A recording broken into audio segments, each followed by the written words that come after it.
I'm Jonathan McKinney. I am a screenwriter, novelist, film composer, and director.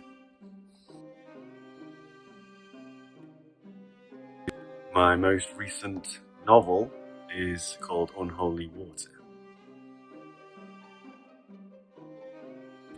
So I was listening to a podcast about Buffy the Vampire Slayer called Dusted, and the conversation was about a fictional character called Spike, who is a vampire, but he is kind of a good guy, even though he's ostensibly soulless and evil. And so it got me thinking about something I've been fascinated by since I was a teenager who watched Buffy the Vampire Slayer for the first time, which is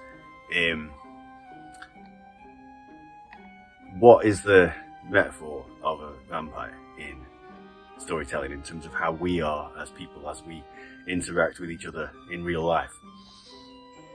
And so this question about whether or not vampires are redeemable, and it's in our fictional universe, we hadn't sort of defined what vampires were like. I'd featured vampires in one book, and they were killers, they were hunters, they were bad guys, but we hadn't sort of said that they are demonic or like unholy or truly irredeemable, or whether they were just bad guys, right? Like you get bad guys in any story. So I wanted to explore that for our world and really have a look at it. So I came up with the idea of, in the first chapter, you'd have 3 young vampire hunters, and one of them would become a vampire in the first chapter, and then the other 2, one of whom is his girlfriend. Obviously she's driven to try and redeem him because she doesn't want to lose him. She doesn't want to just have to kill him. So obviously this is challenging to them because their thing is that they hunt vampires. They're part of a tradition of vampire hunters in this country. And so off they go. The first thing that happens is, as they're killing one of these vampires, and but before Aaron is turned into a vampire, there's a vampire who sort of begs for mercy and says like he's just been turned. He hasn't killed anyone, he doesn't deserve to die because of something that happened to him. And it sort of gets to Juliet even before Aaron is then turned into a vampire, but it sort of sets the tone. She starts niggling about it, like, what if we're doing the wrong thing, just executing them on sight as we do. So that very much was the inspiration. So in terms of what inspired the characters, it was very much the necessity of the story. So I just created, there's a love triangle because that is part of the metaphor. The fact that vampires, I'm not going to spoil the book, vampires are corrupted by their intense need to drink human blood, right? And people are corrupted by what they need, by what they want very intensely in some cases. So you have this love triangle. Julia obviously compromises herself, her moral framework, because she wants to save Aaron and thus not be alone.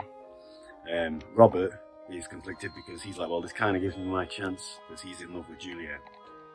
And Aaron's obviously turned into a vampire, so that's easy. So what inspired the characters was really just, they are archetypal. So you've got Juliet, she's lost her parents and she can't be alone. So she falls into relationships too quickly. You've got Robert, who is the sort of you've got Robert, who is the sort of best friend who feels like he's always the bridesmaid, if you know what I mean. And then you've got Aaron, who really wasn't that big of a deal to me because he was going to get turned into a vampire right at the start, but he's sort of like just the slightly more athletic and less thoughtful type of guy, who, that's how Robert sees him anyways. I sort of allow that to be played out in that way. So it's not particularly the most interesting thing, Aaron, but he gets more interesting, way more interesting as he becomes a vampire anyway, because then he's got all of this new insight, which is another thing that we added to our sort of vampire lore. So editing, weirdly enough, I know some people don't like editing, but for me, the best part of storytelling is making it all feel like it was intended to happen from the start. So a lot of the time when you're writing a book, you've got your vague outline, you explore and you let the characters take you where they would if they were real and they were in pursuit of the things that you've contrived for them to be in pursuit of, and that sometimes takes you in places you weren't expecting to go. So you can't always foreshadow, right? You can't always make it very rewarding as it plays out, unless you get to the end and then look at it and think, right, well, how can I sow seeds all the way through this story for how it eventually goes? And that's what I love to do. So dialogue is fun, but dialogue is a means to an end. For me, the real goal is getting someone to read a book or watch a film, and then at the end of it go, oh, I get it, that's brilliant. Like, it was all sort of set up to happen, but I didn't see it coming. That's the perfect thing. So if I can achieve that, that's what I love about writing.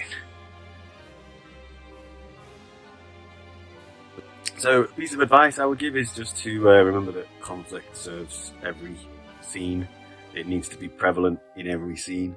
Not necessarily people shouting at each other, but the reason you're showing the audience or the reader the thing you're showing them is because the character doesn't have something that they want, and so they are in pursuit of it. Whether they know that or not, it doesn't matter, but they have to be in pursuit of something that they want, right? It's basic, but that's the first piece of advice I would give. So if you want to write a novel, keep that at the forefront of your mind, because you're going to start wondering, you're going to be interested by something, you're going to have characters chatting about it, and then readers who aren't interested in that thing will be like, what's going on there? Don't care about this. Now, if you want to just fill a story with what interests you and leave the conflict out of it, you can, obviously, but there will be that there will be that trade-off afterwards where people might just put it down and go, I didn't know what I was about, I couldn't be asked. Whereas if it is very much like conflicts first, front and centre, then I think your chances of compelling readers is increased. So you can buy our books on Amazon. So yeah, please do go and buy Unholy Water. We're not quite up to Halloween yet, are we? But it will be soon enough. I think it's a good one. I think it's probably my best novel. Although some people prefer the more action-friendly Shieldmaid's books.